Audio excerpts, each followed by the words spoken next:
Hello and welcome to the Tomcast. I'm Tom, President and Dictator for Life of 515comics.com. In the spirit of reviving old segments that I haven't touched in way too long, it's time once again for Convention Swag! So if you guys don't remember, because it's been so long, the idea of the Convention Swag box is that it's a box that I keep convention swag in. Anyway, just to preface it, it's comics that I've either gotten in trade or that I've purchased from people at shows that I've gone to over the 3+ years I've been going to conventions. I'm just going to take a look at them, tell you what I think of it, kind of summarize it a little bit, and then plug the hell out of whoever made the comic if they're still doing stuff and you can find them online. For this episode of Convention Swag, I'm going to be taking a look at a comic that I don't think I actually bought. I think that my wife bought it, and I think that she bought it at a little show in Iowa City that we went to last year. What was it called? I forget! Here's the comic. It is called A Dream of Wolves in Winter. It's got a pretty sick cover there. I'm a big fan of that. Let me read you the flavor text on the back so that you guys can kind of get a feel for what this comic is all about. A Dream of Wolves in Winter is a tale of loss and struggle. It is about a man who has everything taken from him and his quest to get it back. This first chapter, Desire and Violent Overture, will introduce you to Sione, the Bear Clan, and the world they belong to. So check out this action-adventure tragedy from the mind of Timothy Quam. It was a quick read. As soon as I set this book down, I thought, I really enjoyed the pacing of that comic. I'm someone who likes to read things quickly, but I also appreciate pacing. There's a lot of setup in this book. There's a lot of just characters interacting with each other without dialogue. There's a lot of action that flows very well. It's just a very well presented story. And that's what I really, really liked about it most of all. The setting is interesting. It is sort of a medieval fantasy sort of thing. It's clans, it's the leader of a clan meeting with elders. The look of the characters and the armor and the settings really brought me to a place like Skyrim.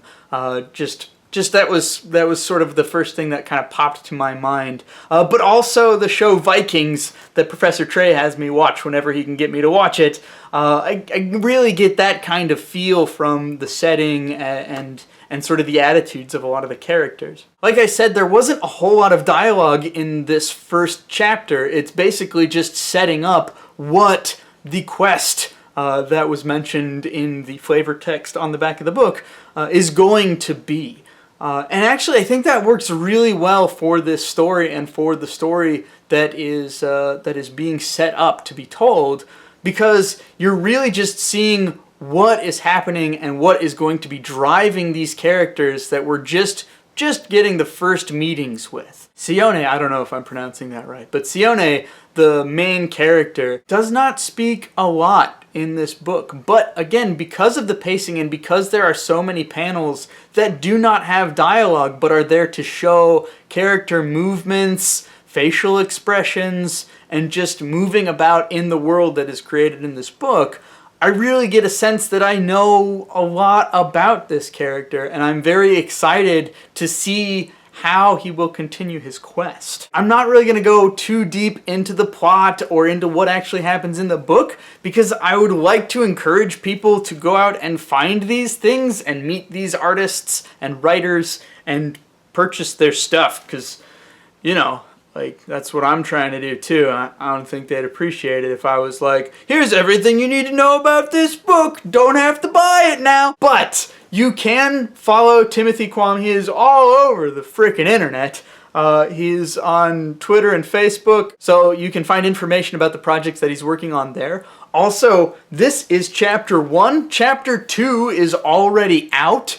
And he's working on Chapter 3 and has a Kickstarter for it, so I'll go ahead and put a link to his Kickstarter down below. You can check out some more information there. I'm just going to put links to all of his social medias down below, so that if you're interested in this at all, you can go and check it out. Timothy Quam is from Iowa. I believe that he's the artist and the writer on this book. If you have seen me at conventions, it's likely you might see this guy at conventions. I am certainly going to keep an eye out for him and hope to get volume 2 or chapter 2 as quick as I can, because now I really want to read it. That's all I've got for you guys today. Check out Timothy Quam's stuff. Check out A Dream of Wolves in Winter, and I hope you guys have a great weekend. I will see you later.